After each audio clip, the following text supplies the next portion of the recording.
ओम शांति।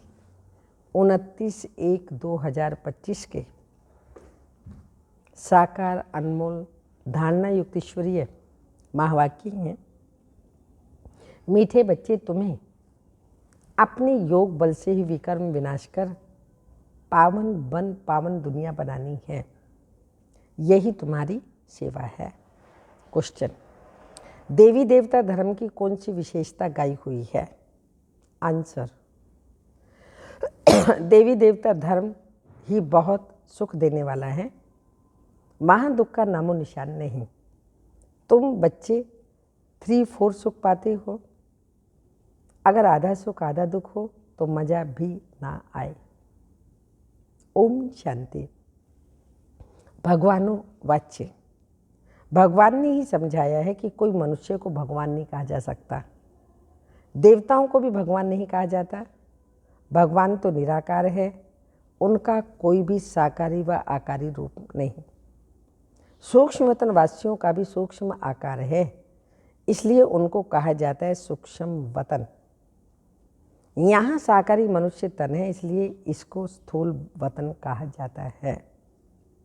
सूक्ष्म वतन में स्थूल 5 तत्वों का शरीर होता नहीं। ये 5 तत्वों का मनुष्य शरीर बना हुआ है। इनको कहते हैं मिट्टी का पुतला। सूक्ष्म वतनवासियों को मिट्टी का पुतला नहीं कहेंगे। डीटी अर्थात देवता धर्म वाले भी मनुष्य हैं, परंतु उनको कहेंगे दैवी गुण वाले मनुष्य। यह दैवी गुण प्राप्त किए हैं शिव बाबा से। दैवी गुण वाले मनुष्य और आसुरी गुण वाले मनुष्यों में कितना फर्क है। मनुष्य ही शिवालय वैशाल्य में रहने लायक बनते हैं। सत्युग को कहा जाता है शिवालय। सत्युग यहाँ ही होता है, कोई मूल वतन सूक्ष्म वतन में नहीं होता। तुम बच्चे जानते हो वह शिव बाबा का स्थापन किया हुआ शिवालय। कब स्थापन किया? संगम पर। यह पुरुषोत्तम युग है। अभी यह दुनिया पतित तमो प्रधान। इसको सतो प्रधान नई दुनिया नहीं कहेंगे। नई दुनिया को सतो प्रधान कहा जाता है। वही फिर जब पुरानी बनती है तो उसको तमो प्रधान कहा जाता है। फिर सतो प्रधान कैसे बनती है? तुम बच्चों के योग बल से ही तुम्हारे विकर्म विनाश होते हैं और तुम पवित्र बन जाते हो। पवित्र के लिए तो फिर जरूर पवित्र दुनिया चाहिए। नई दुनिया को पवित्र, पुरानी दुनिया को अपवित्र कहा जाता है। पवित्र दुनिया बाप स्थापन करते हैं, पतित दुनिया रावण स्थापन करते हैं। ये बातें कोई मनुष्य नहीं जानते। ये 5 विकार ना हो तो मनुष्य दुखी होकर बाप को याद क्यों करें? बाप कहते हैं मैं हूँ ही दुख हरता सुख करता। रावण का 5 विकारों का पुतला बना दिया है 10 शीश का। उस रावण को दुश्मन समझकर जलाते हैं। सो भी ऐसे नहीं कि द्वापर आदि में ही जलाना शुरू करते हैं, नहीं। जब तमो प्रधान बनते तब कोई मतांतर वाले बैठ ये नई बातें निकालते हैं। जब कोई बहुत दुख देते हैं तब उनकी एफजी बनाते हैं। तो यहाँ ही मनुष्यों को जब बहुत दुख मिलता है तब यह रावण का बुत बनाकर जलाते हैं। तुम बच्चों को 3-4 सुख रहता है। अगर आधा दुख हो वह मजा ही क्या रहा। बाप कहते हैं तुम्हारा यह देवी देवता धर्म बहुत ही सुख देने वाला है। सृष्टि तो अनादि बनी हुई है। ये कोई पूछ नहीं सकता कि सृष्टि क्यों बनी, फिर कब पूरी होगी। ये चक्र फिरता ही रहता है। शास्त्रों में कल्प की आयु लाखों वर्ष लगा दी है। जरूर संगम युग भी होगा जबकि सृष्टि बदलेगी। अभी जैसे तुम फील करते हो ऐसे और कोई समझते नहीं। इतना भी नहीं समझते, बचपन में राधे कृष्ण नाम है, फिर स्वयंवर होता है। दोनों अलग अलग राजधानी के हैं, फिर उनका स्वयंवर होता है तो लक्ष्मी नारायण बनते हैं। ये सब बातें बाप ही बैठ समझाते हैं। बाप ही नॉलेजफुल है। ऐसे नहीं कि वो जानी जाननहार है। अब तुम बच्चे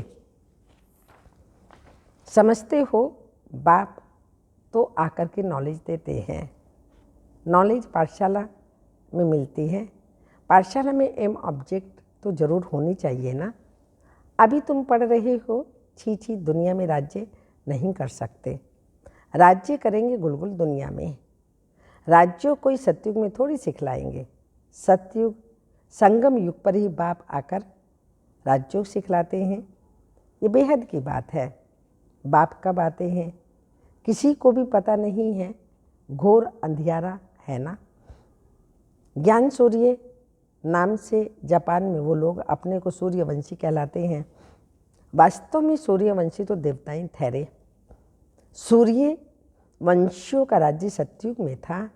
गाया भी जाता है ज्ञान सूर्य प्रगटा अज्ञान अंधेर विनाश। तो भक्ति मार्ग का अंधियारा विनाश। नई दुनिया सो पुरानी, पुरानी दुनिया सो फिर नई होती है। ये बेहद का बड़ा घर है। कितना बड़ा मांडवा है। सूर्य चांद सितारे कितना काम देते हैं। रात्रि को बहुत काम चलता है।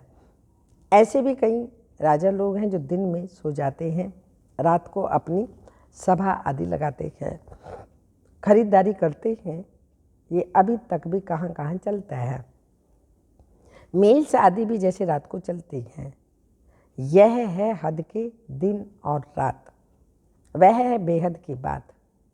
ये बातें सिवाय तुम्हारे और कोई किसी की बुद्धि में नहीं है। शिव बाबा को भी जानते नहीं। बाप हर बात समझाते रहते हैं। ब्रह्मा के लिए भी समझाया है। प्रजापिता ब्रह्मा है। बाप जब सृष्टि रचती है तो जरूर किसमें प्रवेश करेंगे ना। पावन मनुष्य तो होते ही सतयुग में हैं। कलयुग में तो सब विकार से पैदा होते हैं, इसलिए पतित कहा जाता है। मनुष्य कहेंगे विकार बगैर सृष्टि कैसे चलेगी। अरे देवताओं को तो तुम कहते हो संपूर्ण निर्विकारी। कितनी शुद्धता से उन्हों के मंदिर बनाते हैं। ब्राह्मण बिगर कोई को अंदर अलाउ नहीं करेंगे। वास्तव में इन देवताओं को विकारी कोई टच कर नहीं सकता। परंतु आजकल तो पैसे से सब कुछ होता है। कोई घर में मंदिर आदि रखते हैं तो भी ब्राह्मण को ही बुलाते हैं। अब विकारी तो वह ब्राह्मण भी हैं, सिर्फ नाम ब्राह्मण है। ये तो दुनिया ही विकारी है। तो पूजा भी निर्विकारियों, हाँ पूजा भी विकारियों से ही होती है। निर्विकारी कहाँ से आए। निर्विकारी होते ही सतयुग में है। ऐसे नहीं कि जो विकार में नहीं जाते उनको निर्विकारी कहेंगे। शरीर तो फिर भी विकार से पैदा हुआ ना। बाप ने एक ही बात बताई कि ये सारा रावण राज्य है। राम राज्य में है संपूर्ण निर्विकारी, रावण राज्य में है विकारी। सतयुग में पवित्रता थी तो पीस प्रॉस्पेरिटी थी। तुम दिखला सकते हो। सतयुग में इन लक्ष्मी नारायण का राज्य था। वहाँ 5 विकार होते नहीं। वह है ही पवित्र राज्य जो भगवान ही स्थापन करते हैं। भगवान पतित राज्य थोड़ी स्थापन करते हैं। सतयुग में अगर पतित होते तो पुकारते ना। वहाँ तो कोई पुकारते ही नहीं। सुख में कोई याद नहीं करते। परमात्मा की महिमा भी करते हैं। सुख का सागर, शांति का सागर, पवित्रता का सागर आदि आदि। कहते भी हैं शांति देवा। अब सारी दुनिया में शांति मनुष्य कैसे करेंगे। शांति का राज्य तो एक ही स्वर्ग में था। जब कोई आपस में लड़ते हैं तो सुलह शांति कराना होता है ना। वहाँ तो है ही एक राज्य। बाप कहते हैं इस पुरानी दुनिया को ही अब खत्म होना है। इस महाभारत लड़ाई से सब विनाश होते हैं। विनाश काले विपरीत बुद्धि। अक्षर भी लिखा हुआ है बरोबर।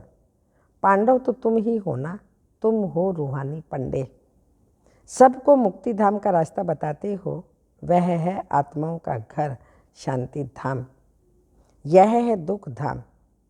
अब बाप कहते हैं मैं इस दुख धाम को देखते हुए भी, अब इस दुख धाम को देखते हुए भी भूल जाओ, बस अभी तो हमको शांति धाम में जाना है। यह आत्मा कहती है, आत्मा रियलाइज करती है, आत्मा को स्मृति आई है मैं आत्मा हूँ। बाप कहते हैं मैं जो हूँ जैसा हूँ, मुझे यथार्थ रीति कोई समझ ना सके। तुमको ही समझाया है मैं बिंदी हूँ।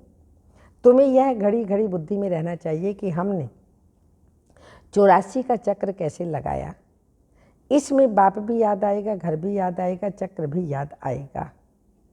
इस वर्ल्ड की हिस्ट्री ज्योग्राफी को तुम ही जानते हो।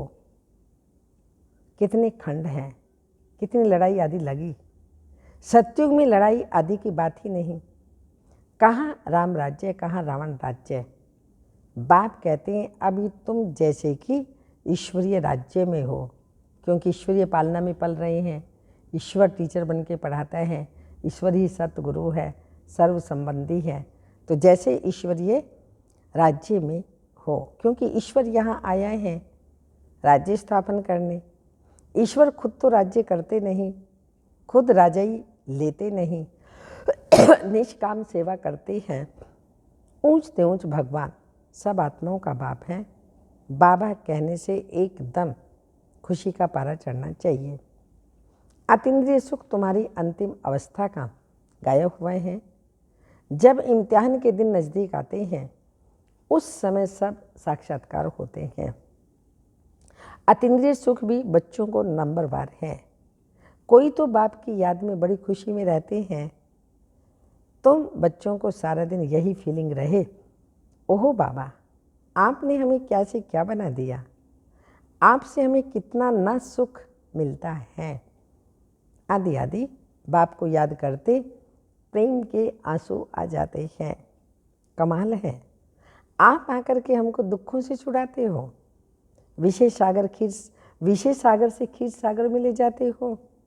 सारा दिन यही फीलिंग रहनी चाहिए। बाप जिस समय तुमको याद दिलाते हैं तो तुम कितने गदगद होते हो। शिव बाबा हमको राजयोग सिखला रहे हैं। बरोबर शिव रात्रि भी मनाई जाती है, परंतु मनुष्यों ने शिव बाबा के बदले श्री कृष्ण का नाम गीता में दे दिया है। यह बड़े ते बड़ी एकज भूल है। नंबर 1 गीता में ही भूल कर दी है। ड्रामा भी ऐसा बना हुआ है।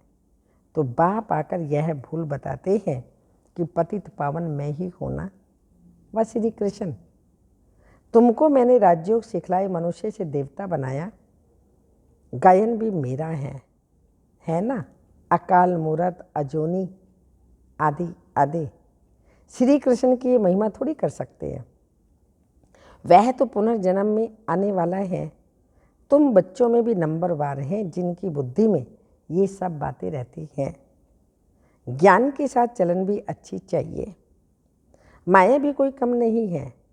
जो पहले आएंगे वह जरूर इतना ताकत वाले होंगे। पार्टधारी भिन्न भिन्न होते हैं ना। हीरो हीरोइन का पार्ट भारतवासियों को ही मिला हुआ है। तुम बच्चों को रावण राज्य से छुड़ाते हैं। श्रीमत पर तुमको कितना बल मिलता है। माया भी बड़ी दुस्तर है, चलते चलते धोखा दे देती है। बाबा प्यार का सागर है, तो तुम बच्चों को भी बाप समान प्यार का सागर बनना है। कभी कड़वा नहीं बोलो। किसी को दुख देंगे तो दुखी होकर के मरेंगे। ये आदतें सब मिटानी चाहिए। गंदे से गंदी आदत है विशेष सागर में गोता खाना।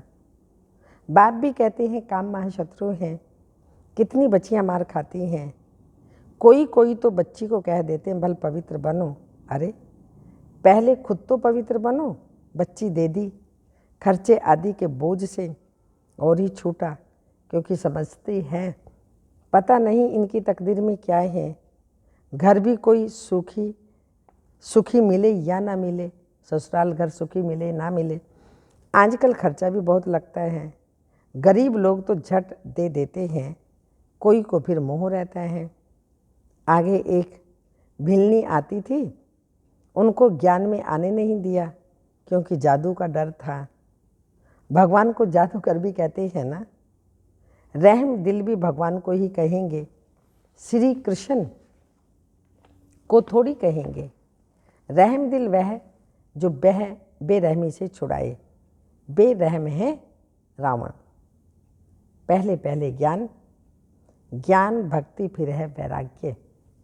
ऐसे नहीं कि भक्ति ज्ञान फिर वैराग्य कहेंगे, ज्ञान का वैराग्य थोड़ी कह सकते हैं। भक्ति का वैराग्य करना होता है, इसलिए ज्ञान भक्ति वैराग्य ये राइट अक्षर हैं। बाप तुमको बेहद का अर्थात पुरानी दुनिया का वैराग्य कराते हैं। सन्यासी तो सिर्फ घर बार से वैराग्य दिलाते हैं। ये भी ड्रामा में नूंद है, मनुष्यों की बुद्धि में बैठते ही नहीं है। भारत 100% साल्वेंट निर्विकारी हेल्दी था, कभी अकाली मृत्यु नहीं होती थी। इन सब बातों की धारणा बहुत थोड़ों को होती है। जो अच्छी सर्विस करते हैं वह बहुत साक्षात साहूकार बनेंगे। बच्चों को तो सारा दिन बाबा बाबा याद रहना चाहिए, परंतु माया करने नहीं देती। बाप कहते हैं सतो प्रधान बनना है तो चलते फिरते खाते पीते मुझे याद करो। मैं तुमको विश्व का मालिक बनाता हूँ, तुम याद नहीं करेंगे। बहुतों को तो तुम याद नहीं करेंगे। विश्व का मैं तुम्हें मालिक बनाता हूँ तो बाबा कहते मुझे याद नहीं करेंगे। बहुतों को माया के तूफान बहुत आते हैं, बाप समझाते हैं सो तो होगा। ड्रामा में नूंद है, स्वर्ग की स्थापना तो होनी ही है। सदैव नई दुनिया तो रह नहीं सकते, चक्र फिरेगा तो नीचे जरूर उतरेंगे। हर चीज़ नई से फिर पुरानी जरूर होती है। इस समय माया ने तुमको अप्रैल फूल बनाया है, बाप आकर गुल गुल बनाते हैं। अच्छा, मीठे मीठे सिक्के लदे बच्चों प्रति माता पिता बाप दादा का याद प्यार। Good morning, diamond morning. रूहानी बाप की रूहानी बच्चों को नमस्ते। हम रूहानी बच्चों की रूहानी माता पिता बाप दादा को याद प्यार। Good morning, diamond morning. रूहानी बच्चों की रूहानी बाप को नमस्ते। धारणा के लिए मुख्य सार है, बाप समान प्यार का सागर बनना है। कभी भी किसी को दुख नहीं देना है, कड़वे बोल नहीं बोलने हैं, गंदी आदतें मिटा देनी हैं। सेकंड पॉइंट है, बाबा से मीठी मीठी बातें करते इसी फीलिंग में रहना है। ओहो बाबा, आपने हमें क्या से क्या बना दिया, आपने हमें कितना सुख दे दिया। बाबा, आप खीर सागर में ले चलते हो आदि आदि। सारा दिन बाबा बाबा बाबा याद रहे। वरदान, सर्व संबंध और सर्व गुणों के अनुभूति से संपन्न बनने वाले संपूर्ण मूर्त भाव।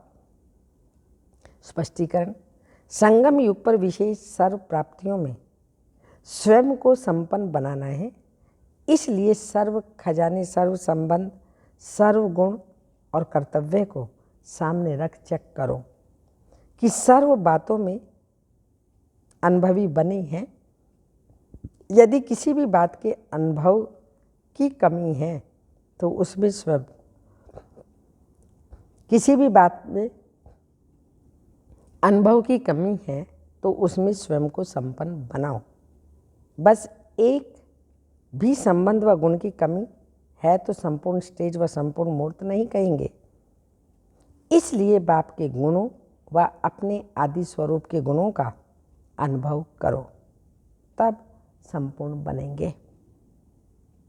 स्लोगन है, जोश में आना भी मन का रोना है, अब रोने का फाइल खत्म करो। जोश में आना भी मन का रोना है, अब रोने का फाइल खत्म करो। तपस्या की पॉइंट, अपनी शक्तिशाली मनसा द्वारा साकाश देने की सेवा करो। मनसा सेवा करने के लिए सर्व शक्तियों को अपने जीवन का अंग बना लो। ऐसे बाप समान परफेक्ट बनो जो अंदर कोई भी डिफेक्ट ना हो। तब श्रेष्ठ संकल्पों की एकाग्रता द्वारा अर्थात मनसा द्वारा स्वतः साकाश फैलेगी।